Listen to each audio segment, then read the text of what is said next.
The years leading up to and during menopause are a rite of passage. The wise woman inside of us is calling to slow down, to take stock, to speak our truth, to burn away all that no longer serves us, ready for our next cycle of life. The good news is, with the support, community, connection, and most of all, sharing our stories and being truly seen and heard, we will travel through this powerful, sometimes painful, heroine's journey and out the other side. Welcome to the Menopause Podcast, real and raw stories of midlife and mental health. I'm your host, Kylie Patchett, menopause self-care coach and storyteller, and I am so glad you found us. Let's get on with the show. I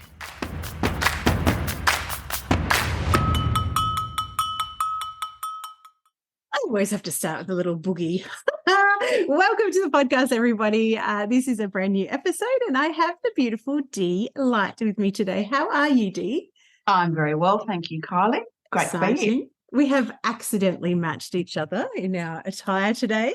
Actually, maybe it's World Menopause Day today, so surely. Oh, is it? It is 18th of October. Right. It's actually World Menopause Month, but also World Menopause Day specifically.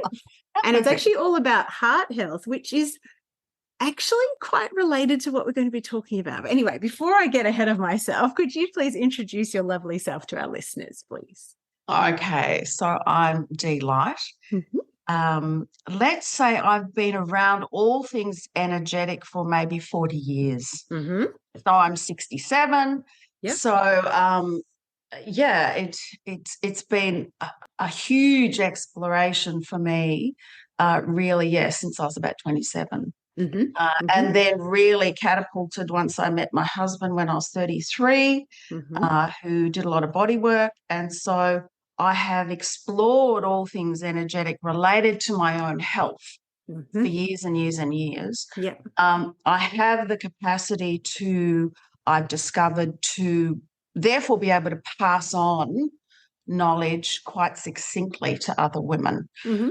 So we did live in Noosa on the Sunshine Coast for 14 years, and we ran Noosa Aroma Apothecary, which was an essential oil. Cool. Yeah. So we've got a sort of strong presence in Noosa, which is like where I consider in many ways my energetic heart. I was down on a little cove the other day at the beach. So how I've progressed, I now do really interesting energetic work this is the first of a kind in the world, with pearl pendulums. So that's a whole other story, but it interweaves in what I'm about. So in my own, and I can only ever speak about my own lived experience, because that's the only place that we can really come from authentically. Yeah, 100%. And so when I speak about what I'm going to speak about, it comes from my bones, Kylie. It comes from lived experience. It comes from alchemical moments in which I got it, right? And so that's given me the clarity to go, okay, so what's my legacy moving forward as I'm now in this ripe, rich age of 67? I'm just getting going. I love that. Ripe and rich. Going. Do you know what that actually makes me think about the word ambrosial? You know that. Oh, I love that word, ambrosial. Oh, yes, please. Juicy and ready to be. Yes. Tapped into. I love that. I love that. Dee, I'm interested to hear what. It's actually only just occurred to me about the menopause day, like cardiovascular health is the menopause thing. You're talking about energetic, like balance and alchemical knowing, and I feel like there's something pulling at me because when I think about one of my very first iterations in my life was as a medical scientist, and I didn't last very long in medical science because it's a system that pulls us all apart, right? The heart doctor versus the lung doctor versus the whatever, and it's in a way that I don't believe. So obviously completely against my value systems. And what I believe, and I'm sure from an energetic standpoint, to be true as well, is that our physical health, our emotional health, our mental health, our spiritual health is all one and the whole. Like everything is connected to everything, right? So I'm interested, did you always have a sense of the richness that was going to emerge in this, the later part of your life? Did you always feel like you were just getting started and ripe for the picking? Yeah, as a child, I was raised in a house with beauty. Mm-hmm. So my father was an architect. Mm-hmm. So I was raised aesthetically well. Yeah. Really good food. We would have a taste of wine when I was 4. I was eating oysters. So I learned to imbibe pleasure at a very, very early age. Yeah. And so my father, he actually died when he was 41.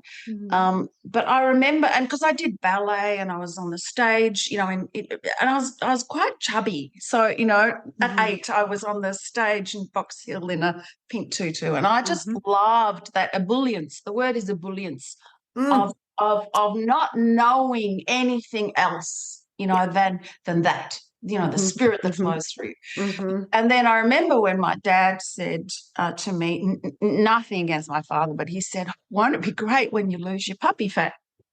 Now, I was 10. I had no idea what that was. He had no idea what trajectory that would set me on. No. So that set me on a trajectory for 23 years of constant dieting, And it was not like it was just to keep control. It was just to keep control of this body. Like, where would it go? How wayward would it be? You can't trust it. Trust it. And so it's like at 33, so we're going back, 1990 or something. I'd met my husband, who wasn't my husband at the time, and I got into things energetic. This whole door had opened, and I did this long course. It was like a week-long immersion thing. And I came out of that, and it was brutal. It was very cathartic. We used to hit cushions with baseball bats back in that day. We don't have to go there now. I just let us all know. And so for the first time, like, I was free of dieting. And I was in Byron Bay. And Kylie, I ate 2 poached eggs on toast with butter for the first time in 23 years with no guilt. Oh, my goodness. And I do talk about they were like wobbling on the plate like 2 breasts, the perfect poached eggs. And I was like, oh, my God, where have I been? And then I remember walking down the beach in this surreal experience, and I had a chocolate coffee scroll with real milk, not skim milk. And so I'd suddenly broke through whatever that was, and then I started to be able to observe what was going on. So that was 1990. Now let's come here to 2023, and we had no internet or social media. The pressure on women now is like 1,000-fold. And so I've worked over the years to get myself to a place of clear within my own self, being able to deliver ways through for women to just escape all of that, because there's this sense of like it's our potent. I talk about the word potency a lot as it's a receiver energy. When we realize that our bodies are receivers and transmitters, all right, and we are receiving and transmitting energies, the whole game changes, and everything changes when we bring our resonance up over 500, which is the heart.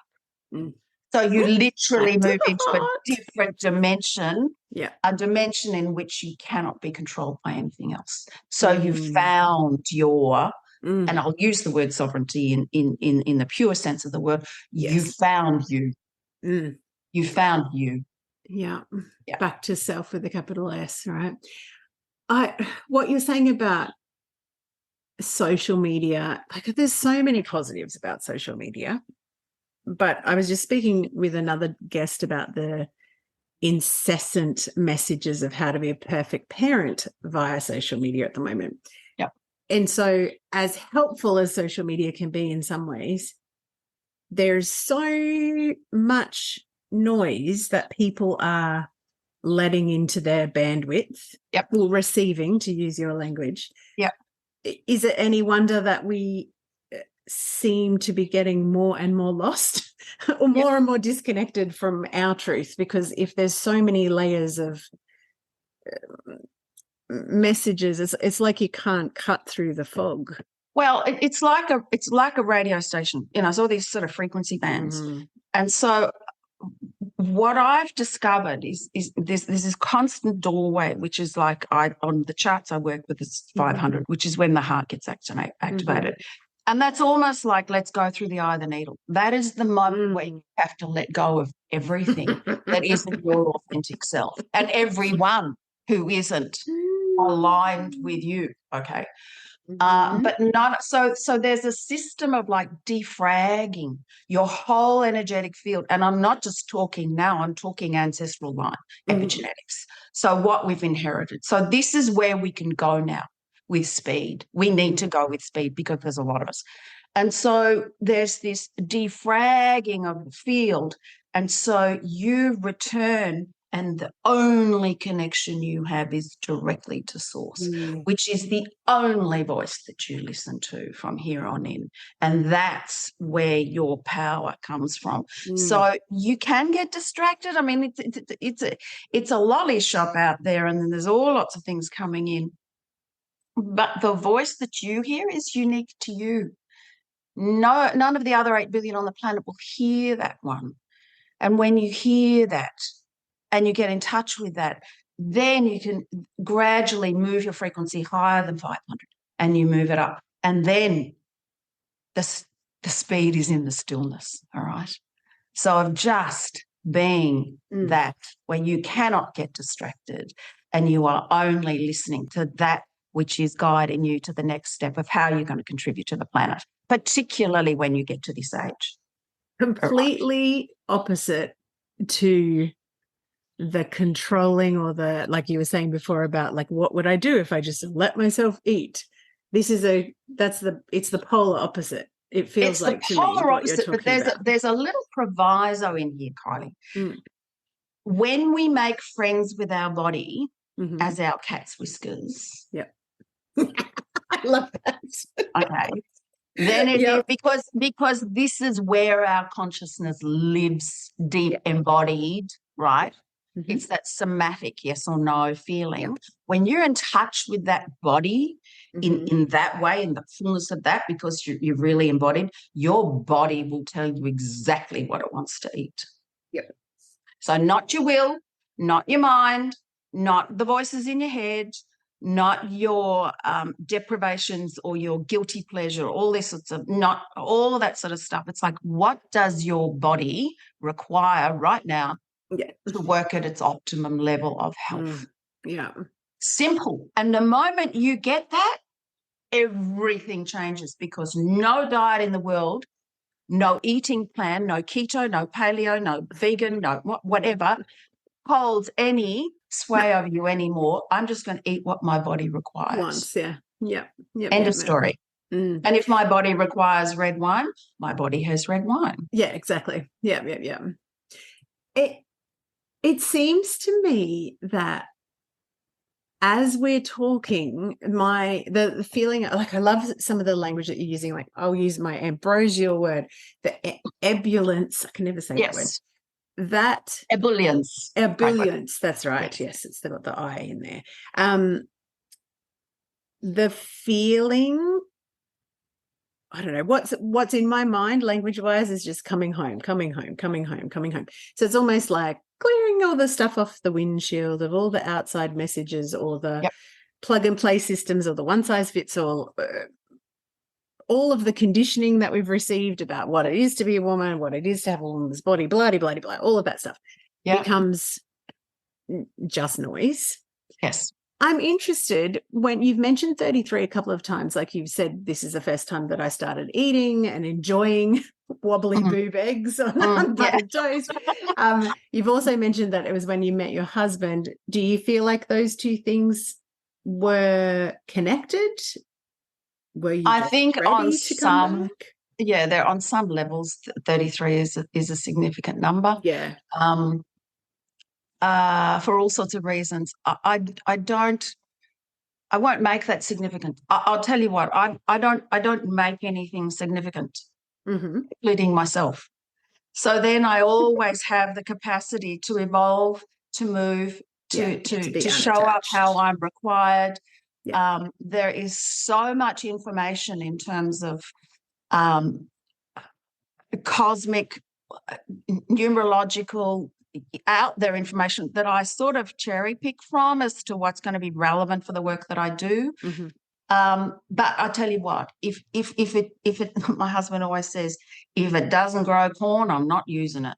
All right. So I always say, if the work you're doing is not changing the conversations you're having with the mums when you're at the touch field, if it's not changing the conversations you're having with your husband or the lady in the queue at Aldi, then it's not working. So if you need to go away on a weekend workshop and then you feel amazing and then you come back on a Monday and nothing's changed, it's not working. Yeah. Yeah. All right. So this has to be clear. Yes, this is alchemical work that's grounded and that changes everything as you move forward. But for me, as a woman at this age, the relationship with my body is paramount. Yeah. Absolutely paramount, because that's the vehicle, obviously, that's going to take me forward in this time of health crises that people are looking at. And also, we want to know what wellness is, but you don't pay lip service to it. It's not like, oh, I eat green smoothies and I do yoga. This is energetic wellness on the deepest of levels. Okay, so that every one of your 50 trillion cells is shining. Yeah. I love that. I love the when I way back when I first studied a certain modality, the mentor used to say about your trillions and trillions of cells with a smile on their face. And I just love that. You know, when you really get that feeling. I used to use the term "my soul is wagging its tail," like that real, it's that energetic.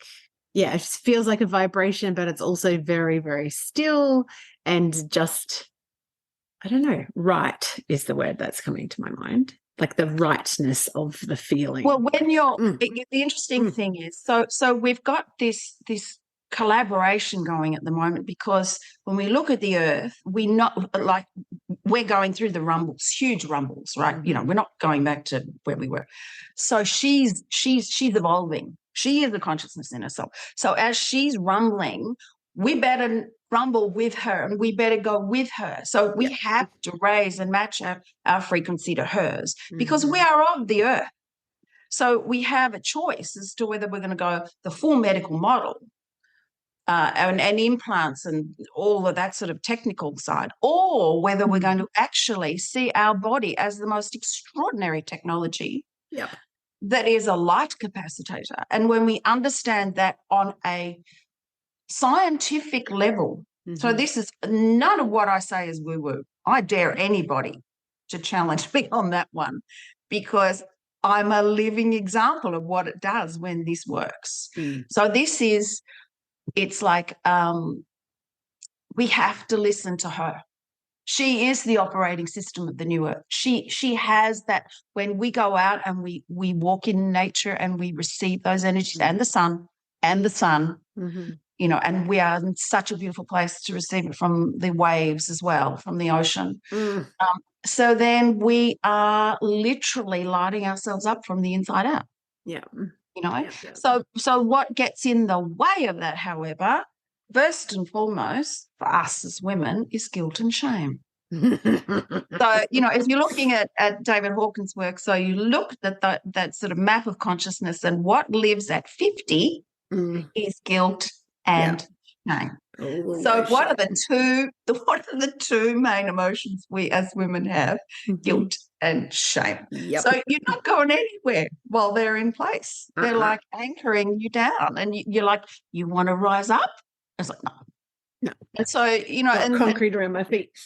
Yeah, it is. And so therefore that sense, this potency we have as women because we're connected to the earth and we're creative. It's like the womb of heaven lives inside us. This rising comes up, and it's almost like this heat comes up, and then we slam it down.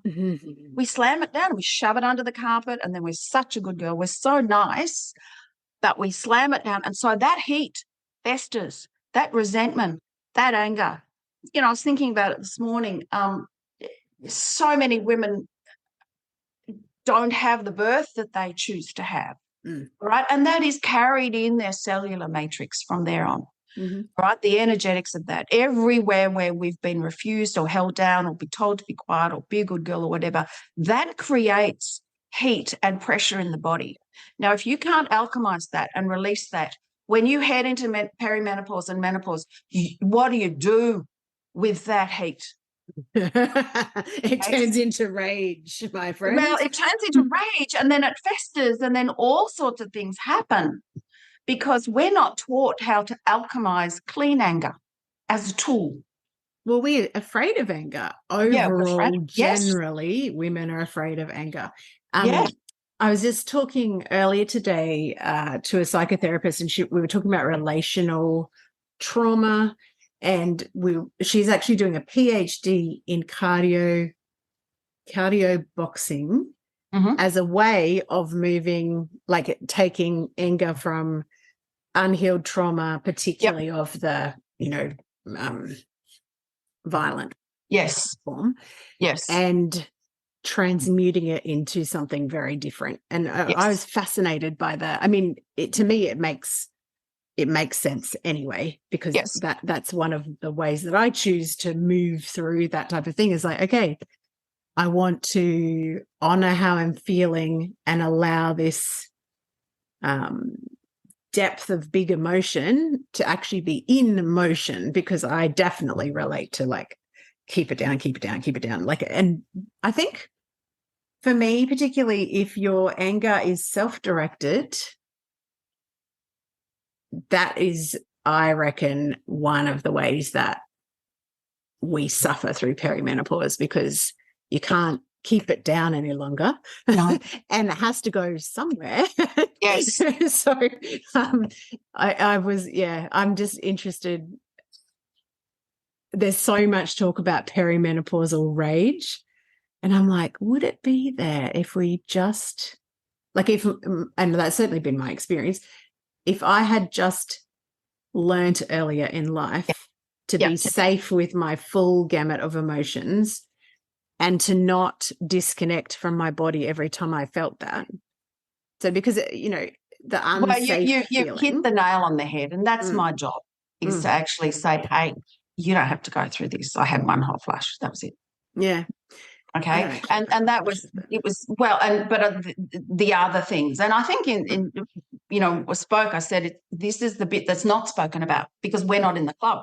Like, you don't want to hear from women like me because it's like, no, do you know what I mean? Actually, I don't think that's. You think that's changing? Yeah. I don't think that's factual anymore. I think that we are going through a period where, like a lot of taboos, like we went through the stage, and again, this is social media led because there's so much loudness on social media, but we went through the stage where we didn't talk about periods, and then we talked about periods. Like, it's almost like we overshared about all the shit that can happen with periods.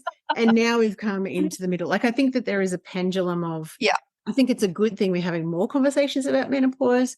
I think, I've certainly been one to say out loud, if there's someone that sailed through menopause, I haven't met them yet. Maybe that's because people like you that did have not felt that they can speak. But I don't think that necessarily means that we don't want to hear from you. I think the danger, and I have had someone on this podcast do this in the middle of an interview, the danger is saying, I was perfect with taking care of my health. Therefore, I earned the reward of going through menopause. But no, I literally did have someone I had to heavily edit and explain to her, because I'm just like, I think then we're making women at fault for things that they didn't even know were available to them. Yes, right? no, exactly. It's like now, oh my God, something else I have to be perfect at. Yeah, exactly. That's what I mean. Like this, and what we really want to be having is honest conversations about, like, what's your sense? And I think that one of the things I wanted to draw out of this conversation, you talked about a turning point that you had at a particular point. Yeah. Where it really, really, it changed the trajectory of how you expressed things, I think. Do you want to tell us a little bit more about that? Was it expression or permission? It was a compulsion. I didn't have a choice in terms of what came through. So there were two stages. Yeah. One was when that was earlier than that, when I developed a lump in my throat. Oh, yes. And because I don't go to doctors, and so I had a naturopath for 17 years. And so she said, I went to her and she said, okay, well, the crossroads, you can either go down the medical route and have it looked at and probably removed, and or you can now, here's the pro forma, write the letters. I said, I'll do the letters. What's the letters? Give me the pro forma. And essentially I sat for 3 weeks and I wrote a letter to every single person who'd said no to me, every single person that I had been like I was a vice head prefect of a private school in Melbourne. Like, talk about let's keep the lid on everything. Yeah, keep it buttoned up. Keep it buttoned up, and also keep it buttoned up within the energetic circles that I was working in, because it's all love and light. And so somebody just call bullshit on that right now. Anyway, somebody like me comes along and goes, huh? What? So sorry. Anyway, so I thought, right, I'll do the letters. So I sat in my walk-in robe for 3 weeks writing these letters. I burnt them all. Yeah. And the lump, of course, disappeared. Yeah. So it was like, and you started off by voicing your anger, and then moving through as to how that had made you feel, and then what the results of that. And then you move through down to going, hang on to this person. If you hadn't been in my life, I wouldn't have experienced this and I wouldn't have had this realization. And so you come to this point of resolution, almost like forgiveness, and then the charge. It's all about the charge in your field. And so 23 charges left. And so the lump disappeared. So that was all good for a little while. Okay. And then, and I'm not going to go into the details given that this involves somebody else. Yeah. But it was a time in my life when it was so pivotal to the work that I was going to do in the future, but I didn't know that at the time. And so something happened. Fundamental, another woman wanted my husband, right? Put it that way. And so because we're so nice with other women, Kylie. In front of them. But even, and that's a whole other thing, because, that's the whole, it's like all those dynamics of how women compete. All right. And I didn't know that and it was like, anyway, it was somebody else's intention. My husband had got caught up in it. And suddenly somebody looked at me and said, so when are you going to get angry? Because I was so nice. I was trying in my lovely consciousness way to just integrate it and work it through. And the moment she said that, so when are you going to get angry? Oh, Kylie, it started. You've opened the door now. I opened Pandora's box, literally. Yeah. And it was like it came up from my toes. It came up through my body, and it came up. And I literally fire hosed my husband against the wall. Yeah. He was probably the only target that but anyway, he's strong enough to handle it, and it alchemized him as well. So it was a complete catalyst for complete change in our whole relationship. The container that we'd created was strong enough to do that. And so I literally felt it came up, and the words I used was like I was being gurney. It's like something was going through my pipes and they were flushing them out. Yeah. And so it took a while, but when, and I'm getting the goosebumps as I speak. So when it finally came out and I was at rest, I grew my wings. I'm here. It was the most profound experience. And my heart is completely open. Yeah. But no woman would dare do that again, because what I realized was I was angry at myself for playing small. Oh, yes. Yeah. Playing small, self-abandoning by keeping quiet, all of those things. All of those. Because when you said before, and when you say about the emotional and energetic charge of something, like even when you're writing the letters,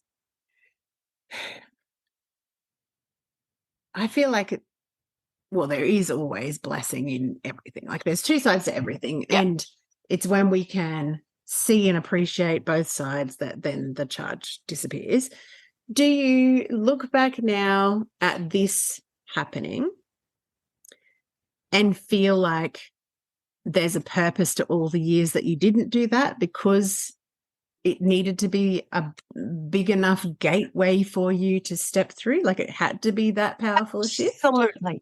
Absolutely. For the work that I'm to do, I had to access that level. Yes. When I was a little girl, parts of me growing up, I was straight A student. I was, that really high performer, high achiever. Yeah. But I thought, if I'm all of me, I'm going to blow up the world. So I will just keep the lid on me. Yeah. And I will show you what I can, so that we can keep the harmony. Acceptable. What you find acceptable. We'll keep the harmony and the balance. Okay, until it reached a point where, and it just rose through me. I really had to go through it. Yeah. And so from that point now, I can capacitate enough light, grounded totally into the center of the earth to do the work that I need to do. Yeah. In the container of a marriage now and a relationship that is very sacred, that holds my energy. Yeah. Therefore, you've got something that's got a job to do. Anchored. Yeah. When you think about the timing or feel into the timing, because one of the senses that I have about the perimenopause transition is it's just another portal for us to step through. We rebirth ourselves, particularly the selves free of the estrogen-driven caretaking and all of those accommodation things that beautiful hormone, God bless it, gives us early on in life. And when you talk about this happening, that was around about the time of menopause, like around, like it was in your early 50s. Well, 52, yeah, definitely. 52, yeah. It was that same time, yeah. Do you feel like, I'm just interested, as I'm always interested when I'm talking to someone who's post-menopausal, because there's a sense in me that there's this big, powerful shift that's available to us if we surrender all the shit that we can't take forward, right? Yes. Okay, good. Excellent. Yes. Thank you. Job done. Excellent. Good news for all of us. Did you know that was coming before it came? Because this is the other thing that I am noticing at the moment is my sense is there's a quickening. Oh, there's a quickening of the shedding. Yes. Like early on, like I would say I became aware of being in the perimenopause transition about 2 years ago. And this last 6 months definitely has felt like a ramping up of the intensity of the, like, you are in an autumnal phase, and if you don't drop your freaking leaves, we're going to do it for you. That type of, Yes. Yes. Yes. Like the, I don't know, well, here we're in high wind already, but, it's that echo wind type of, that's not going to help anyone that's not in Australia, but in Australia we get these westerly winds in about August, and it's just before the spring starts, so just before this new season, and I feel like that's wild. Yeah, exactly. Yeah. And that's what I feel like. There's a quickening, Did you have that sense before that point? Did you have any? Yes. Mm-hmm. And part of it was the shift in the relationship with my mother. Mm. I remember at the age of 50, hanging up on my mother and not speaking to her for 8 weeks. Now, a good girl doesn't do that. Parallel lives, Dee. Parallel lives. So, Yes. So my mother has now passed. That was a while ago. Yeah. But I was forever seeking her approval. Mm. And, I had been married before. I'd left Melbourne as a good girl, moved to Queensland, shacked up with this very alternate man. I love that term, shacked up. That's what my dad used to say. Shacked up. And was one of the first people I ever knew who bought Birkenstocks back then. He was a trendsetter. And so my mother's like, what do you do with this? And so then we had the children, and like our son was born in Noosa at home, water birth, in the, like with a torch in the garage in a blown up pool. So my mother didn't know any of that. She just thought that I was going to a hospital. And so, we rang her at 5 o'clock in the morning and said, he's here. And that in itself was an alchemical moment to do that, pretty much unaided. The midwife stood back, and it was primal, deep and primal. Yeah, and Clive another powerful portal. Yeah. Yes, it was. Clive delivered it. And so then when I spoke to my mother, she and my sister, who, she won't listen to this, so it's all right, they both said, oh, well, you're lucky then, aren't you? And that was the end of the conversation. Let's not find out what went on. And so I obviously I wanted to bring my mother with me. I wanted to bring my mother because my father had died when she was 36, and I could see where she was. Yep. And she was deep in the effects of menopause. I wanted to bring her with me and to show her what's possible within our ancestral line to change that. And it was so I was. And of course, then we went to the Steiner School, and so Mum would come to that, and she'd say, "Oh, but some of the parents don't wear shoes." I was like, "That's okay. There's a good reason for that now." Anyway, so it was uncomfortable for her being around this level of allowance and energetic exploration within our household, within our kids as well, all within the context of good behaviour and boundaries, like the appropriate thing, etc., etc. Yeah, but still with edges. Yeah. And so I remember my husband produced this rose cream for me. This is a whole other side of the story because he's a perfumer. And so working with high grade roses to help me surrender myself. And so I decided to open up a business within our business with this cream called Gorgeous Cream. And it was for women. I think I was one of the first people ever out there, and my husband as well, that said, we're not an anti-wrinkle. We just are going to honour you. Yep. Your stellar you with 30 bunches of roses every morning to open your heart. And we're going to celebrate you because there's nothing to fix. And so only in that moment can that radiance that's inside. You can't buy radiance in a jar, put it that way. Yeah. Anyway, so I remember launching it, and it was rose cream. I think it was $125 at the time. It's a bit more now, but and so Mum just said, oh, my friends would never buy that. They would never pay that. And so it was a sense of like, so what do I have to do to open you up and to see? And it wasn't her fault. Okay. None of that was her fault. But I took that. I'll tell you this, Kylie, the one woman, the one person on the planet you as a little child or even growing up as an adult want to see you is your mother. Yeah. See you deeply. All right.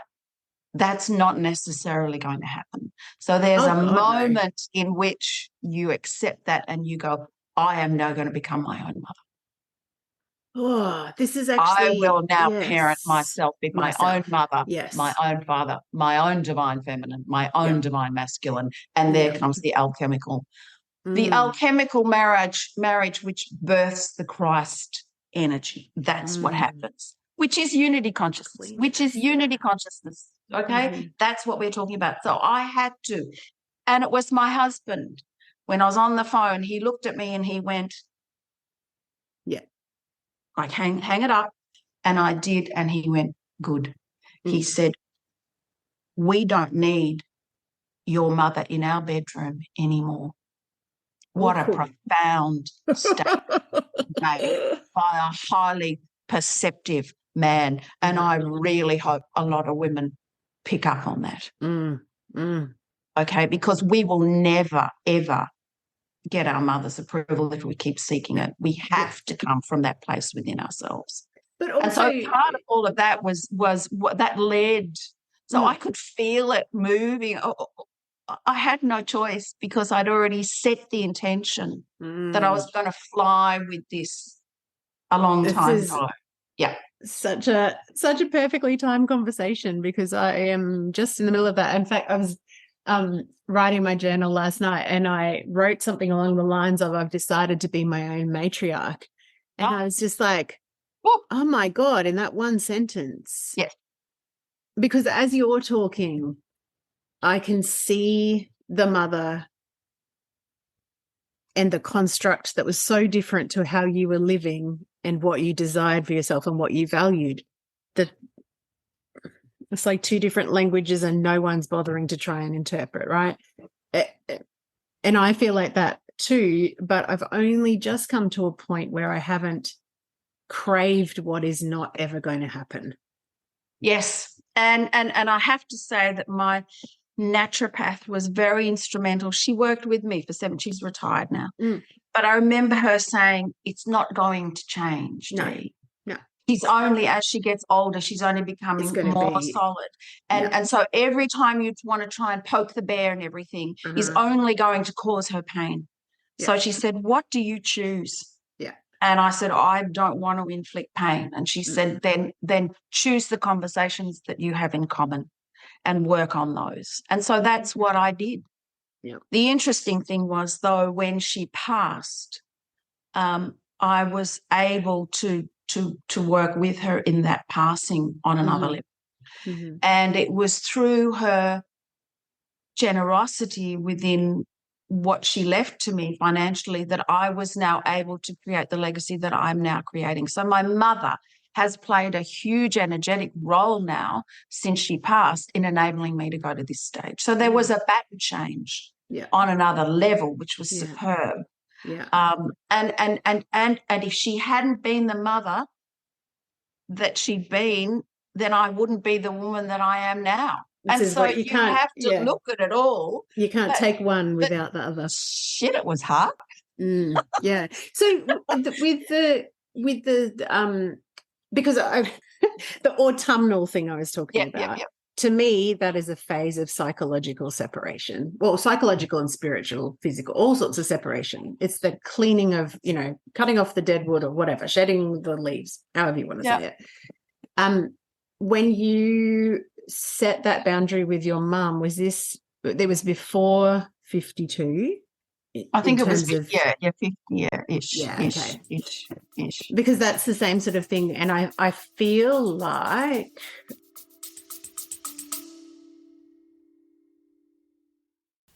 hey, gorgeous. We interrupt this gold for a delicious invitation. If your whole body has been whispering more lately, more voice, more truth, more satisfaction, more clients of the soulmate variety, more cash, more you, then this invitation is for you. Potent, my sister mind is officially open. This is my high touch, holy fuck, I'm ready sister mind for rebels in good girl clothing who are done outsourcing their power and diluting their magic to fit into someone else's business formula. If you have been craving a space where your strategy, your voice, and your energy all get to be offered, honored, refined, and amplified, this is it. Inside of Potent, You'll get my eyes on your business every single week. Copy mentoring, and that is for brand copy and content storytelling that turns your truth into client catnip.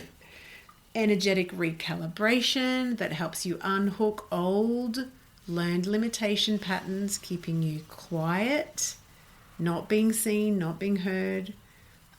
Real-time, high-touch, one-on-one coaching that actually sees the bigness of your vision, and the kind of sisterhood that does not flinch when you show up in your full, messy, brilliant, phoenix rising from the ashes glory.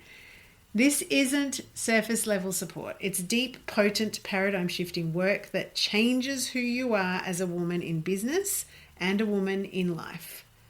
We start in August. Early open access is open right now.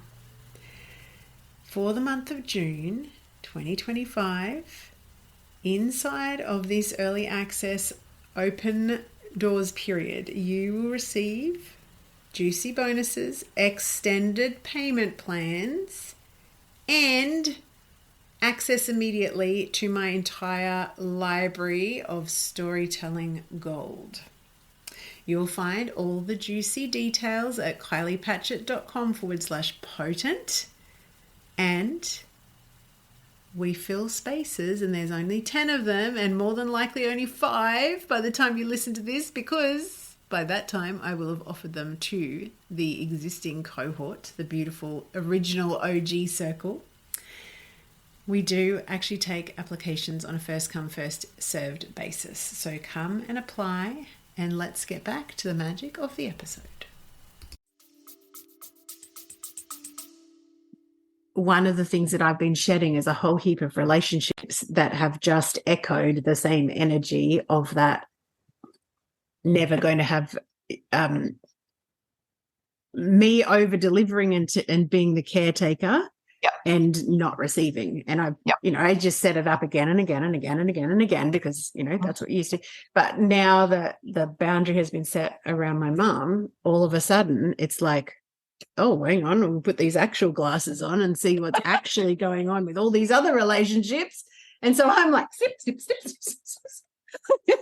I am pruning. But yeah, I'm interested because I feel like I'm turning 49 in a couple of months, and I feel like that it's the quickening. There's a lot of things in what you're saying. It's all about vibrational resonance because and what COVID did was exacerbate all of that. It just threw all of that out. And so as we're raising our frequency and becoming more aware of everything that's happening in the world, our conversations are getting deeper. We want to cut to the chase really fast. I want to have conversations like this with women because then I know I'm being of service. I don't want to talk about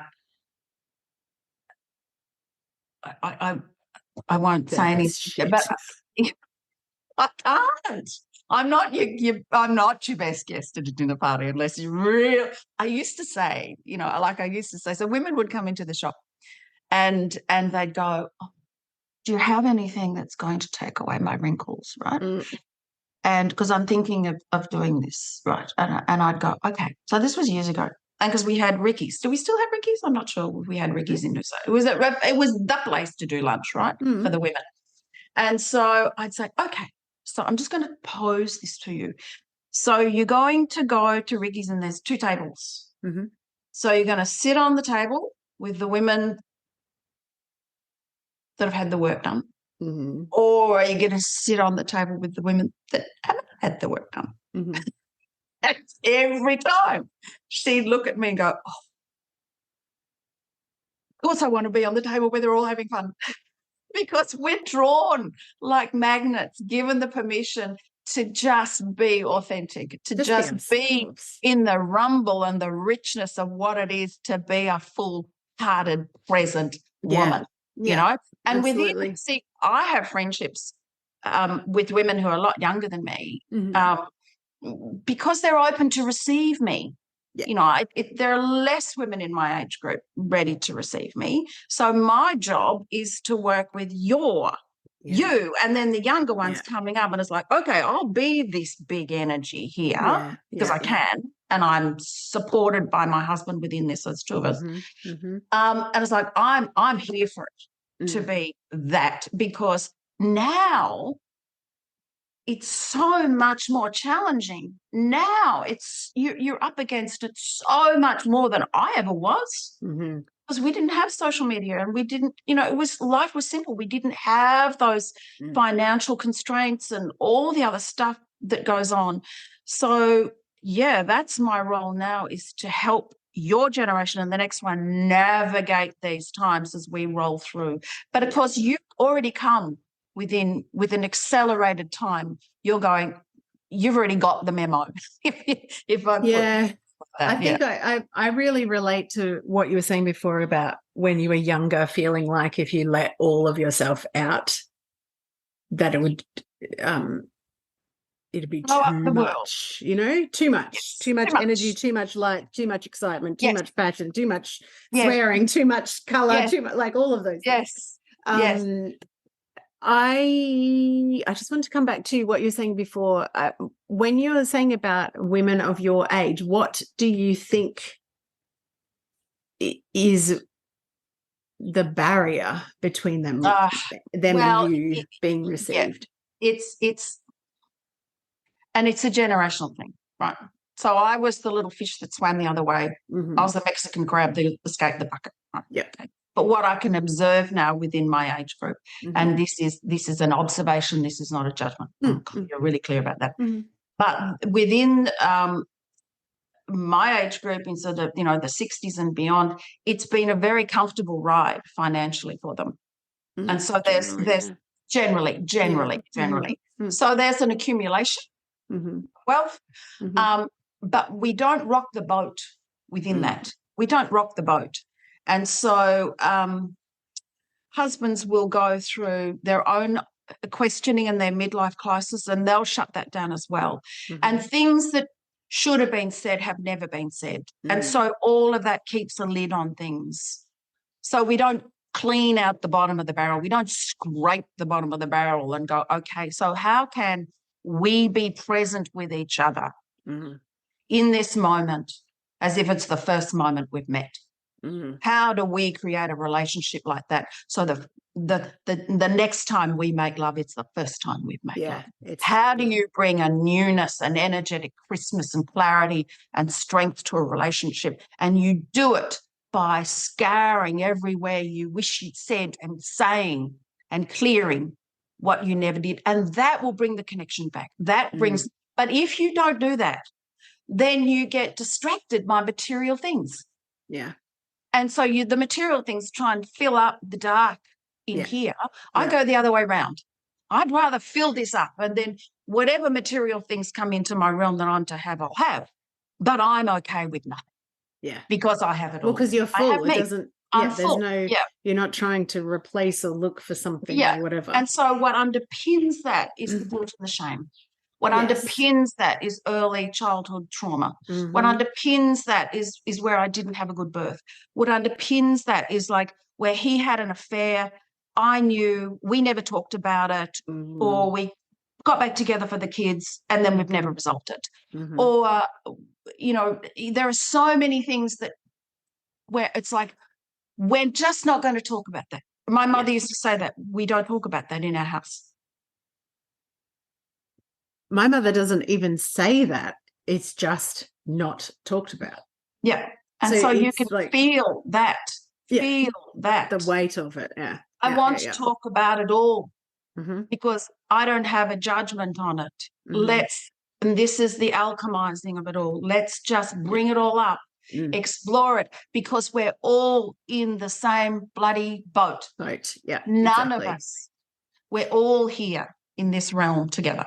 And I think, I don't know, my observation is a lot of the we're not saying it, that is more exhausting than just saying it and letting the fucking emotion be what it is and then pass. There's this, I want to draw a distinction here. It's a really, really clear distinction.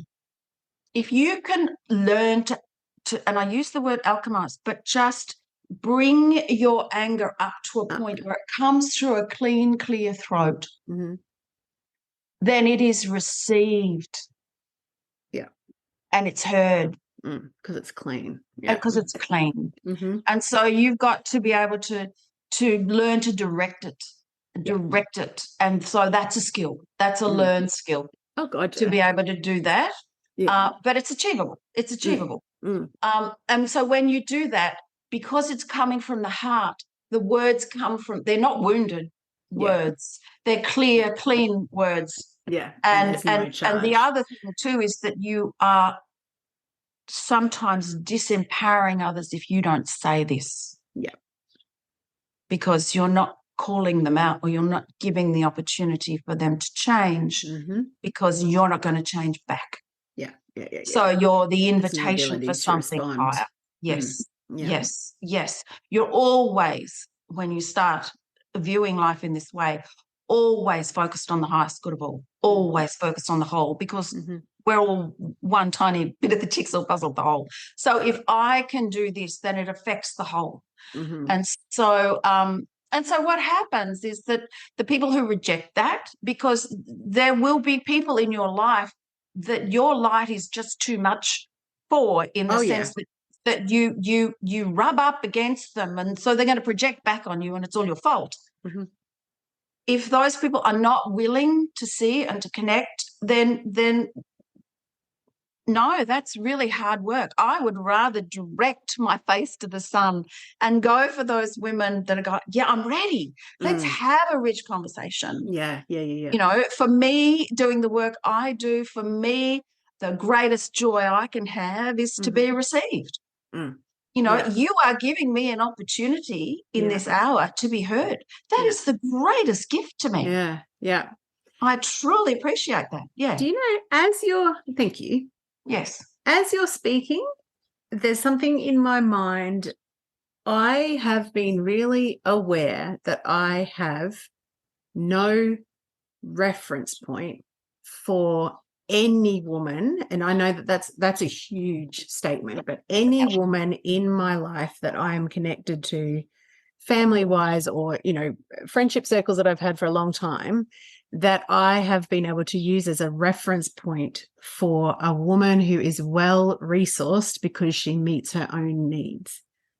I just have not. I've been very aware of that, because I'm like, okay, I'm aware that the way that I'm being in the world is not that. But as you're talking, I feel like that's probably one of the reasons why you can be received by people younger than you, because you're actually being an expander for those of us who know that the way we've been taught to be is not helpful, it's not healthy, it's not sustainable, all of those things. It's causing too much pain and exhaustion. But it's like,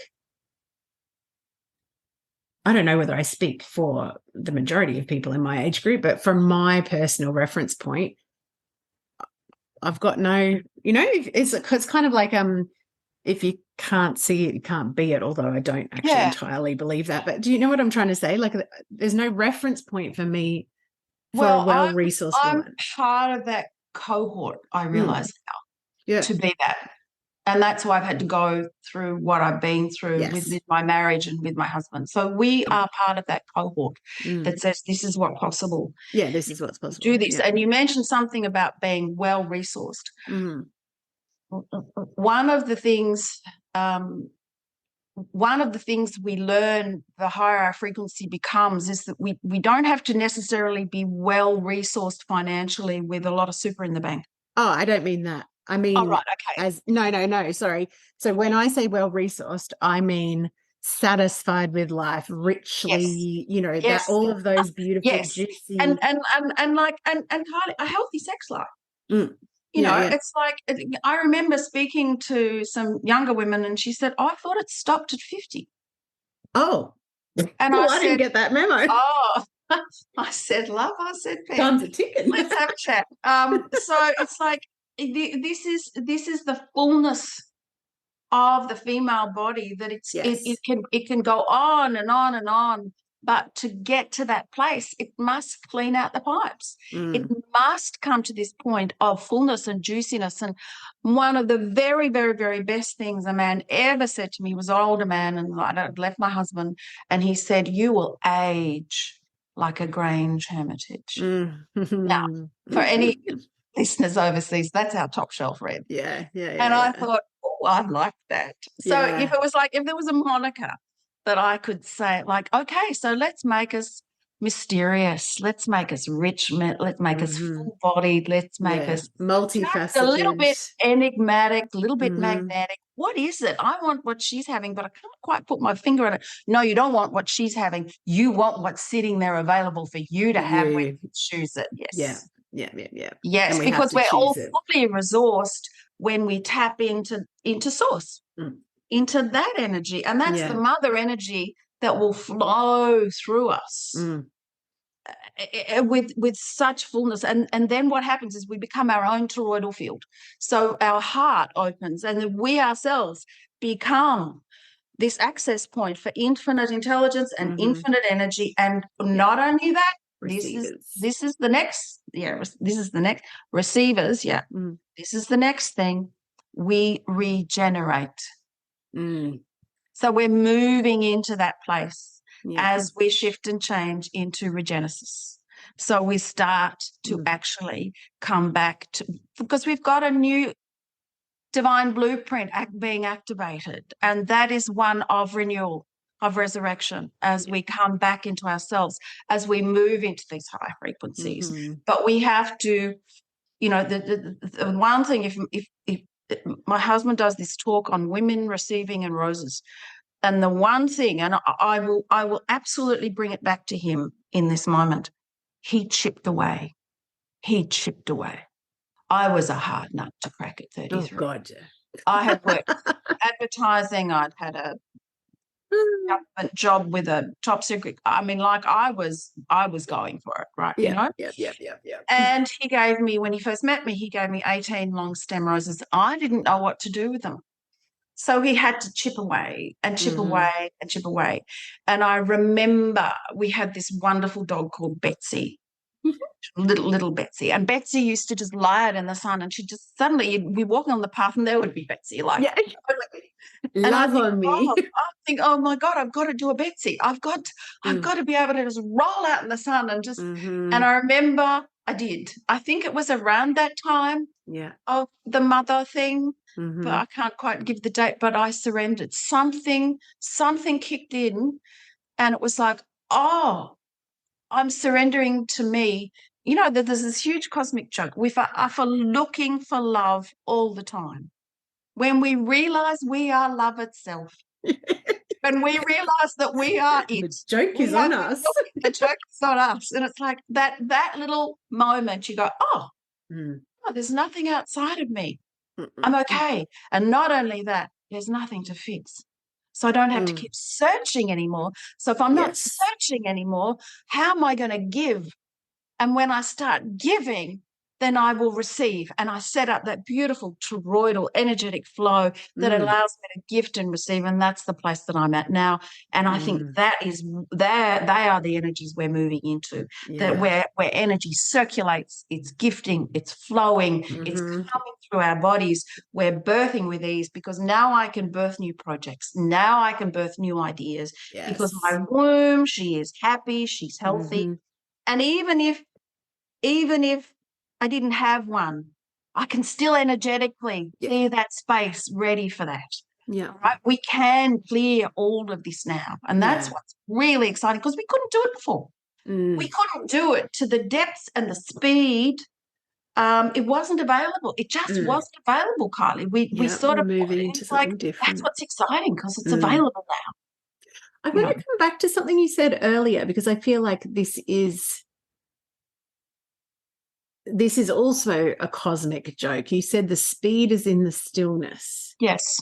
So it's kind of the same energy as that, isn't it? It's like searching for the thing that will make us feel okay or loved or accepted or whatever, like whatever we are seeking. Yes. Then we realize it's all there and a given and innately in us. We're rushing, well, we've been taught to rush, particularly these days.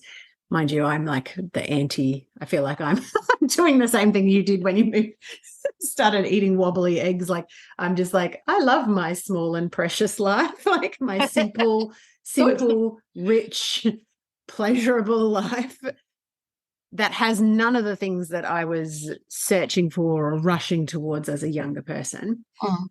Can you talk a little bit more, just to bring our conversation to fullness, about the speed being in the slowness? Yeah. So we're all energy and frequency. Mm-hmm. So as we shift our frequency higher, which means we're defragging our system and we're letting go of those lower energies and emotions, the charges in our field, the higher it goes, the more exponential it becomes, and time slows down. And so you do more and more and more with less and less and less. Until you reach a point of stillness when you have everything available to you. You know what that reminds me of? No one listening is going to be able to see what I'm doing, but when I did the Martini training years and years ago. Yeah, great bloke. He does that, that, you swing from one side to the other, and here is enlightenment. Yes. So once you stop. Yes. So it is the balance of masculine and feminine. Yeah. So I'll put it this way. So I have a good balance of masculine and feminine, right? So, and in essence, let's just keep it really short and simple. Feminine is being, receptive. Masculine is doing. So if you have cleared your field enough, so you're in touch with your own intuition and the sense of things, and I'll give an example. We do the 5-year plan for our businesses, right? Whereas if we listened to the business and it was able to speak to us, we would be able to follow that, whatever that path takes, like that, because we're not trying to control things. That's what I was about to say. Stop seeking safety in planning. Yes. Yeah, no, but the safety is in you knowing you. Okay, you're eternal. Eternal. Yeah. You're that big. So it's like, oh, okay. So the lighter I get, then the more the right telephone will call at the right time, when it's divine timing, by the way, or I'll get a nudge, or I'll see something. If I cold call, because my plan says I must, even more these days, you're going to hit a brick wall and hit a brick wall and hit a brick wall. Of course. So this is when we come back to that place of acceptance and stillness and listening, and then acting. And when it moves fast, it'll move fast. It'll really move fast. And you'll have more time in your day than you ever imagined, because it all just flows in the most beautiful of ways. Yeah. So the higher frequency, the more you access that. It is maths. My world revolves around maths. Feeling, where's the frequency? High, low. Is this light? Is this heavy? I'm going to follow the light. Okay. So simple, isn't it? It sounds simple. However, it takes discipline, and it takes discipline because you signed up to do a job somewhere along the line or be something. So if not now, when? Let's get on with it. And the being of that job could be that you just have the most extraordinary smile and that you just beam that out as much as you can, and that's going to change lives. It's whatever that is, but let's get on with it now.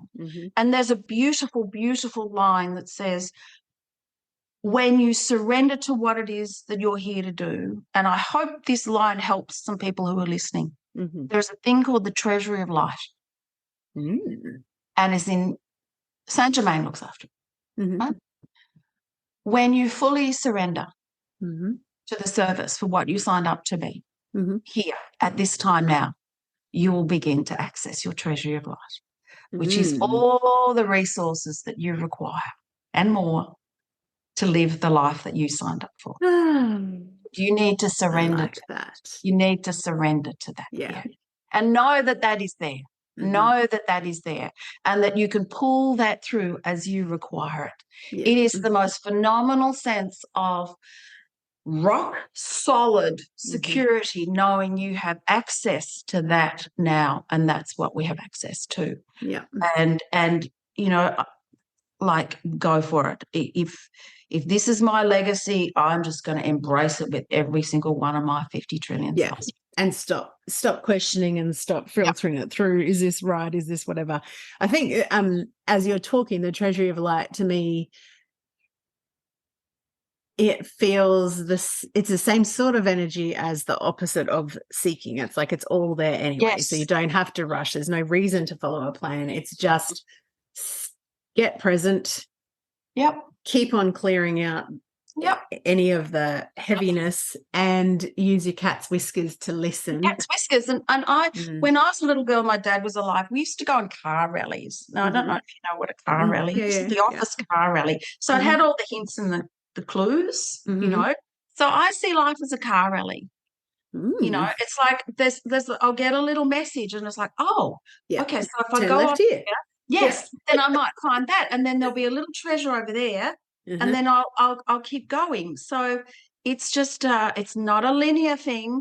No. It's a bit of a car rally, and therefore it's fun. We used to have so much fun eating cheeses in the back of the car or twisties, you know, with my parents. My mother going, "No, Charles, go that way. You know, have that tree, but that looks like the tree over there." And it's like, so I'm in my own car rally, and I love that. Yeah, I love that. And it's an adventure then, isn't it? It's a completely different, completely different energy. I feel like the more that I surrender to just trusting that everything unfolds as it should, and the more that I choose to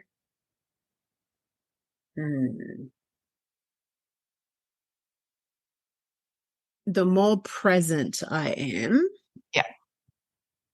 the more easy everything becomes. And yet coming back, I mean, I guess we're coming full circle now back to that kind of anger and guilt and shame thing.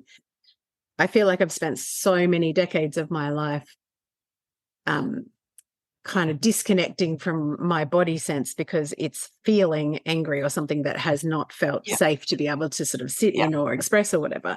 But the more that those old feelings, habits, thoughts, patterns, relationships dissolve, the easier it is to be present. And that's where all the gold is. And I'm just like, oh my God, how is it like, I don't know, it feels like this opening up a treasure box that was always there, and you think, well, shit, I could have saved myself a hell of a lot of.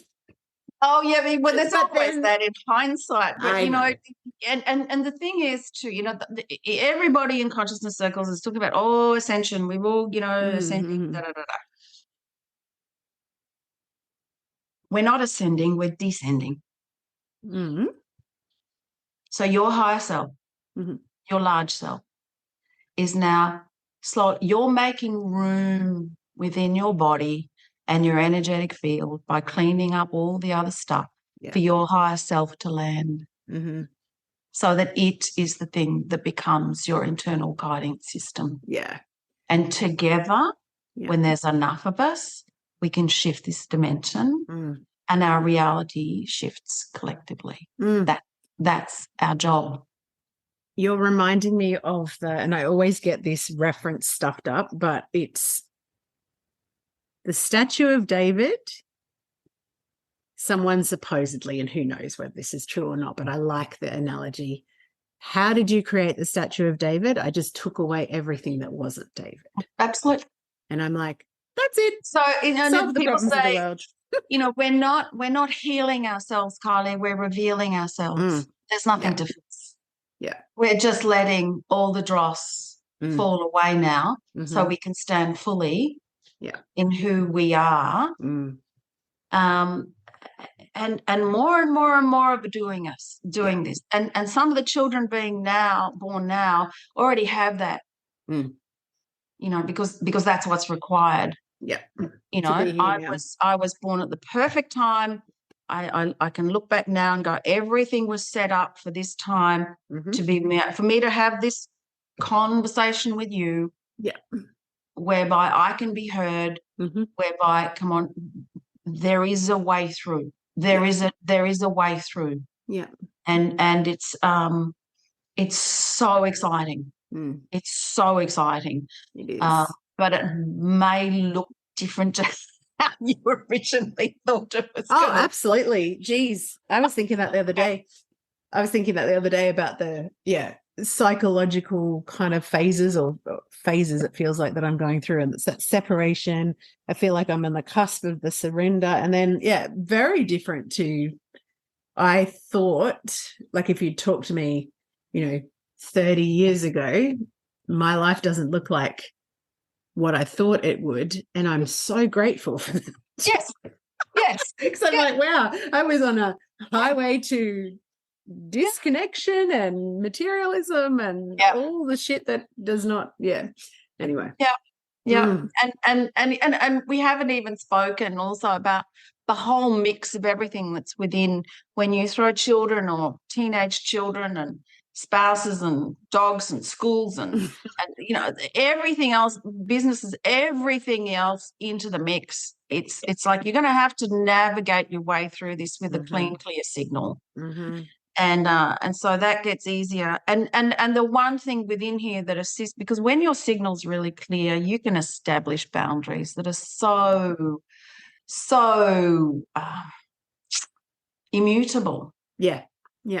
And it feels to me that the more immutable the boundary, the less you have the chance to demonstrate it, because the more your energy is doing the talking for you. So you don't even have to hold the boundary or enforce the boundary or whatever, because it's like, it's just a given. It's just, I'm not available for that. Therefore, it doesn't absolutely. It doesn't I'm come. not available. I don't go there. I don't think that's appropriate. No. And so that by holding that boundaries, it just opens all the other doors open for you. Clean. Yeah. Oh, I have enjoyed this chat very much. Can you tell everyone listening where to find you, please, and your work in the world? Because we didn't get to talk about the pearl pendulums. Yes, well, there are two places you can find me. They're sort of sister companies, but the work I'm doing now is at lightandco.birth. So that's the work with the pearl pendulums, which is the clearing, the defragging, lots of transmissions up there. And then the sister company is Manifesto of Light, which has the rose oil, which is my husband's area, which is all the essential oils and the perfumery. So we look at essential oils. We work with very high frequency oils. They're all coated with the pendulum. So we're just looking at virtually seeing your etheric in your energetic body as receiving liquid light. So I have an aromatic wood. You talk about pleasure. Yeah. So my perfume the concentrate is 13 years old and it's rolled on with a black pearl. Wow. So we're looking at honoring this physical here with as high vibration as we possibly can. So we're like we've been actually around for a long time, but we've actually been invisible. We couldn't be seen, we couldn't be received. So now the energies are moving up, and so it's like, okay, get ready. Looking for a different way. And it's not. It's just the next level. It's just a fuller expression of that that we can choose. And so, lightandco.earth and manifesto of light.earth, and they're both connected with links in between. So thank you. So good. I'll just hide my little rose oil that I put on. That was literally what I was putting on when we first connected. So that's it's just it's so beautiful that we have these things available now. Yeah. I chose that as a part of my ritual of reclaiming myself has got to do with that. Yeah. Well, that's a very important doorway through because of the resonance of that. And, we're talking about Venusian energies. We're talking about, that whole rose line. We're talking about accessing all of that sacred feminine. That's a whole other conversation. Back to ambrosial juiciness. I'm with you. You have been a delight. I knew that you would be a delight, obviously. Thank you. But it has been even more delightful.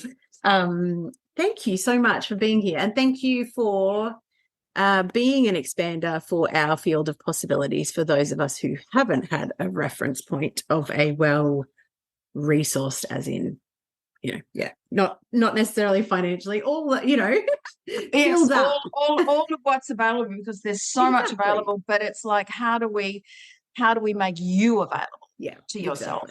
Exactly. That's the best resource. Beautiful. I've had such a good day. This is the third brilliant interview, and I'm like, oh, well, it's Menopause Day. Happy Menopause Day. Happy Menopause Day. And we in our pink shirts will sign off. But thank you so much for your time. It's been lovely. Thank you. Thank you, Kylie. All right. Lots of love. Thank you.